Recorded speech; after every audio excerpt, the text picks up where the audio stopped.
కదా. అంటే ఆయన వేవ్ని బట్టి చెప్పేస్తున్నారా లేదంటే గ్రౌండ్ లెవెల్లో ఉన్న అనాలిసిస్ బట్టి చెప్తున్నారు? ఇది తప్పైతే ఒకవేళ భారతీయ జనతా పార్టీ ఖచ్చితంగా 300 పైగా సీట్లు వస్తాయి, మళ్ళీ అదే అధికారంలోకి వస్తుందని అక్కడ కేంద్రంలో ఆయన చెప్తున్న అనాలిసిస్. ఇప్పుడు తన అభిప్రాయాలు చెప్తున్నాడు, అంతేనా? అంతేగాని తన సరైన వేవు ఫీడ్బ్యాక్ తో కాదు, కాదు. సెఫాలజీ కాదు, అదే. సర్వేలు కాదు. తను చెప్తున్న అభిప్రాయాల్లో వన్ ఆఫ్ ద పార్ట్ ఏంటంటే ఆంధ్రప్రదేశ్లో ఇట్లా ఇవ్వడం తప్పు, సంక్షేమ పథకాలు ఇవ్వడం వల్ల సోమరిపోతులు తయారవుతారు. చంద్రబాబు చెప్తున్న మాట అది, వీళ్ళందరూ చెప్తున్న మాట అదే కదా.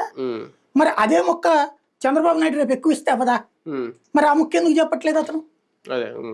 ఎంతకంటే ఎక్కువ ఇస్తానన్నాడు, రాష్ట్రం సంకనాగిపోద్దని చెప్పాలి కదా.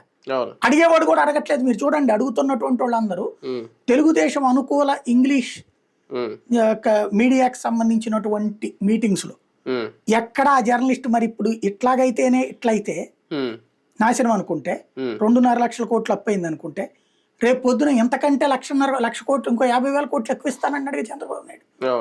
ప్లస్ 5 ఏళ్లలో చంద్రబాబు తన కంపెనీలు రేపు చంద్రబాబు వస్తే తెచ్చేయగలుగుతాడా? ఇది ఎవడన్నా అడుగుతున్నాడా?